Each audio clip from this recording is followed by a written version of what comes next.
হয়, বান যোৱাৰ পিছতো মাজুলীত দুৰ্যোগ অতৰা নাই বানাক্ৰান্তসকলৰ মাজত। এতিয়া এমুঠি খাদ্যৰ কাৰণে হাহাকাৰ কৰিব লগা হৈছে বানাক্ৰান্তসকলে। কিন্তু অসম চৰকাৰে বানাক্ৰান্তসকলক সাহায্য প্ৰদানৰ কাৰণে কোটি কোটি টকা দিছে যদিও কিন্তু যিমান পাব লাগে সিমান পোৱা নাই বানা সাহায্য। মই এতিয়া উপস্থিত আছোঁ মাজুলীৰ বেবেজীয়া গাঁৱত, আৰু এই বেবেজীয়া গাঁৱতে কিন্তু যোৱা এসপ্তাহ ধৰি বানৰ তলত থকাৰ পিছতো কিন্তু মাজুলী জিলা প্ৰশাসনে ব্যাপক অনিয়ম কৰিছে বান সাহায্য প্ৰদান কৰাৰ ক্ষেত্ৰত।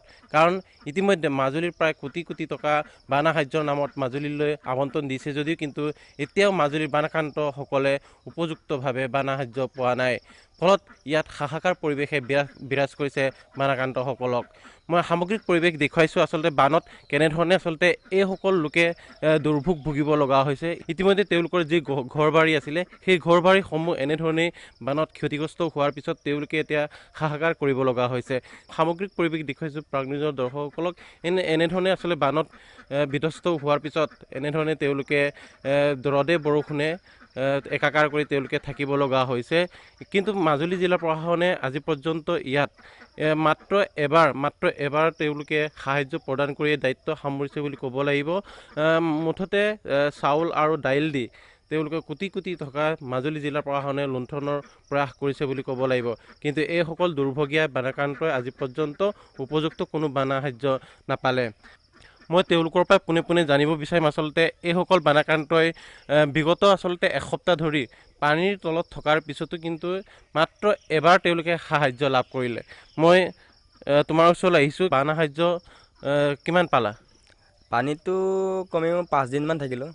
তাৰপিছত আমি হাইস্কুল গ'লোঁ শিৱিৰত যোৱাৰ পিছত মানে ফ্ৰী বুলি ক'লে সকলো। বাকীখিনি চবটো দোকানৰ পৰাই কিনি খালোঁ। একো নাপালোঁ চৰকাৰৰ ফালৰ পৰা সাহায্য। এইটো প্ৰথম পানীত ন? প্ৰথম পানীত। তাৰ নেক্সটৰ পানীটোত মানে মানুহজনী অকণমান যাবলৈ বেয়া পালে মানে অশান্তি পালে, মানে কষ্ট পালে। ঘৰতে থাকিম, ইগৰে দিব চাহ তাহ কিবা কিনি তেনেকৈ ক'লে, সেইকাৰণে ঘৰতে থাকিলোঁ। আৰু বান সাহায্য হিচাপে এই পানীত কিমান পালা? তোমালোকে এসপ্তাহটো পানীৰ তলত থাকিলা, তোমালোকৰ ঘৰ চৰ ভাঙি গৈছে। সাহায্য হিচাপে কি পালা? সাহায্য হিচাপে সমাজ কল্যাণ বিভাগৰ পৰা ল'ৰাটোৰ কাৰণে কিবা এটা দিলে, ভোট এটা, আৰু ৰিলিফত চাউল দালি পালোঁ। বাকী একো নাই। এবাৰ পাইছা? এবাৰে পাইছোঁ। কিমান পালা? চাউল 4 কেজি, দালি 3 পোৱা। কিমান দিনত ভিতৰত পালা এইটো? এইটো 3-4 দিনৰ ভিতৰত পালোঁ। মুঠতে এসপ্তাহত তোমালোকে বানত আক্ৰান্ত হোৱাৰ পিছতো মাত্ৰ এবাৰ পাইছা? এবাৰহে পাইছোঁ। মোৰ লগত আৰু আটাইতকৈ লক্ষণীয় কথাটো হ'ল এইজন আচলতে বানাক্ৰান্তই তেওঁ শিবিৰত, যি মাজুলী জিলা প্ৰশাসনে কৌটিপাৰ হাইস্কুলত শিবিৰ স্থাপন কৰিছিল, আৰু সেই শিবিৰত তেওঁ থকাৰ পিছতো মাত্ৰ তেওঁ একো নাপালে। বান সাহায্যৰ নামত আচলতে চাউল এটাও নাপালে বুলি ক'ব লাগিব। কাৰণ তেওঁ অনাহাৰে অনিদ্ৰায় থাকিব লগা হৈছিলে শিবিৰত। সেয়ে পৰৱৰ্তী আচলতে যোৱা বানত তেওঁ শিবিৰলৈ যোৱাত তেওঁ অসুবিধাৰ সন্মুখীন হোৱাৰ কাৰণেই তেওঁ আকৌ পুনৰ শিবিৰলৈ যাব নোৱাৰিলে। মোৰ লগত আৰু স্থানীয় বানাক্ৰান্ত আছে, মই তেওঁলোকৰ পৰাই পোনে পোনে জানিব বিচাৰিম। কি ক'ব আপুনি? বানাক্ৰান্ত হিচাপে আপোনালোকে কি পালে? বানাক্ৰান্ত হিচাপে ৰিলিফ 5 দিনৰ পিছত এবাৰহে দিলে। আৰু তাৰপৰা আগৰ পানীটোত এবাৰহে দিলে, তাৰপৰা একো দিয়া নাই। আমি কিন্তু এতিয়া বানতে অকণমান অসুবিধাত পৰি আছোঁ।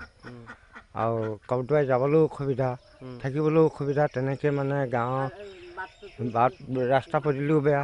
তাতে মানে যেনে তেনে আছোঁ আৰু ঈশ্বৰকে চিন্তা কৰি যি কৰে। এতিয়ালৈকে মানে থিয় হৈ আছোঁ। যেনে তেনে আমি যুৱকেইটা বাচি আছোঁ। একো পোৱা নাই এতিয়ালৈকে? একো মানে এবাৰহে পাইছে? এবাৰহে পাইছোঁ। এতিয়ালৈকে কোনো খা খবৰো লোৱা নাই, একো পোৱা নাই। নিজেই কৰ্ম কৰি কিবা এটা কৰি পেলাই কাৰোবাৰ তাত ধাৰ ধুই কৰি খাইছোঁ আৰু। পানী কিমান থাকিলে ঘৰত? পানী থাকিলে 4-5 দিনমান। 4-5 দিনমান থাকিলে। আলিলে মানে সাঁতুৰি যাওঁ, কিবা এটা কৰি আকৌ আহোঁ ঠাণ্ডাত। আকৌ যাওঁ, আকৌ এৰিব নোৱাৰোঁ। আকৌ হাঁহ কেইটামান আছিলে, তাকো এৰিব নোৱাৰোঁ।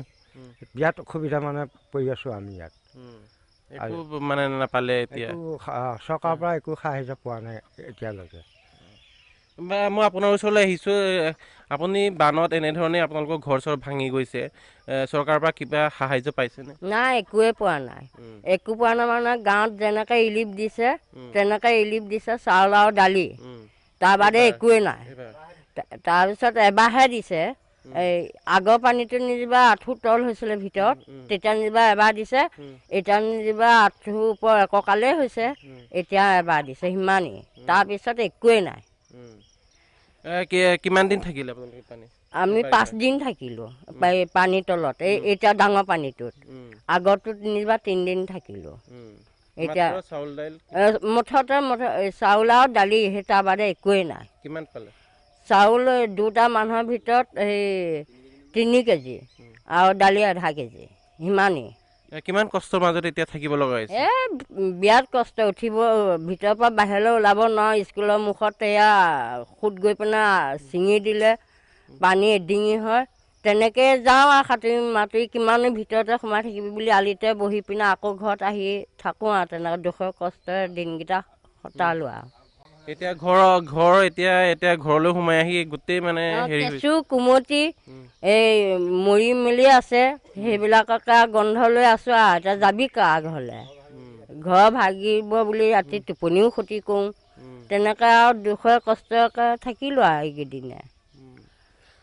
হয়, এনেধৰণেই আচলতে দুৰ্বিক্ষ জীৱন এইসকল বনাক্ৰান্ত এতিয়া দুৰ্ভোগ ভুগিব লগা হৈছে, দিন পাৰ কৰিছে এনেধৰণে। কাৰণ তেওঁলোকে আচলতে চৰকাৰৰ পৰা কোনো সাহাৰ্য নাপালে উপযুক্তভাৱে। ইতিমধ্যে অসম চৰকাৰে জিলাই জিলাই কোটি কোটি টকা বান সাহাৰ্যৰ নামত আবণ্টন দিছে যদি, কিন্তু মাজুলী জিলা প্ৰশাসনত মাত্ৰ এবাৰ চাউল দাইল দিয়েই আচলতে দায়িত্ব সামৰিছে বুলি ক'ব লাগিব। লাখ লাখ কোটি টকা এনেধৰণে আচলতে তেওঁলোকে লুণ্ঠনৰ প্ৰয়াস কৰিছে মাজুলী জিলা প্ৰশাসনৰ একাংশ বিষয়া কৰ্মচাৰীয়ে। মোৰ লগত আৰু স্থানীয় মহিলা আছে, বানাক্ৰান্ত আছে, মই জানিব বিচাৰিম কেনেকুৱা পৰিৱেশত তোমালোকে আছিলা আৰু বান সাহাৰ্য হিচাপে কি পাইছে? সাহাৰ্য আমি একোৱে পোৱা নাই, মাত্ৰ চাউল 4 কেজি, দালি 3 পোৱা পাইছোঁ। তাৰপিছত বানপানী বহুত কষ্টত আছোঁ আমি। ঘৰ চৰ ভাঙি গৈছে? হয়, ভাঙি গৈছে। পানীত প্ৰথম পানীটোত 3 দিন, দ্বিতীয় পানীটোত আমি 5-6 দিন আছোঁ, 5 দিন আছোঁ। এতিয়া ঘৰলৈ আহি কেনেকুৱা পৰিৱেশ? এতিয়া ঘৰলৈ আহি কেঁচু কুমটি মৰা গোন্ধ, বহুত কষ্ট হৈছে আমাৰ। চৰকাৰে একো সাহাৰ্য নাই দিয়া। হয়, এনেধৰণে আচলতে তেওঁলোকে বহু কষ্টৰ মাজত দিন পাৰ কৰিব লগা হৈছে। কাৰণ এনেধৰণে বাৰিষাৰ পিছত তেওঁলোকে বানৰ পিছত ধ্বংস কৰি থোৱা যি ঘৰ, সেই ঘৰ বাৰীলৈ ঘূৰি আহি দেখি তেওঁলোকে আচলতে মূৰে কপালে হাত দিব লগা হৈছে। কাৰণ ইতিমধ্যে তেওঁলোকৰ যি বাসগৃহ আছিলে, যি ঘৰ আছিলে, যি সপোনৰ ঘৰ আছিলে, সেই ঘৰ সম্পূৰ্ণ আচলতে বানত ডুব যোৱাৰ পিছতে তেওঁলোকে এতিয়া ঘৰলৈ আহি হাহাকাৰ কৰিব লগা হৈছে। কিন্তু মাজুলী জিলা প্ৰশাসনে আজি পৰ্যন্ত এই বানাক্ৰান্তসকলক উপযুক্ত কোনো সাহাৰ্য প্ৰদান কৰা নাই। ফলত এইসকল বানাক্ৰান্তই এতিয়া মূৰে কপালে হাত দি দিন পাৰ কৰিব লগা হৈছে।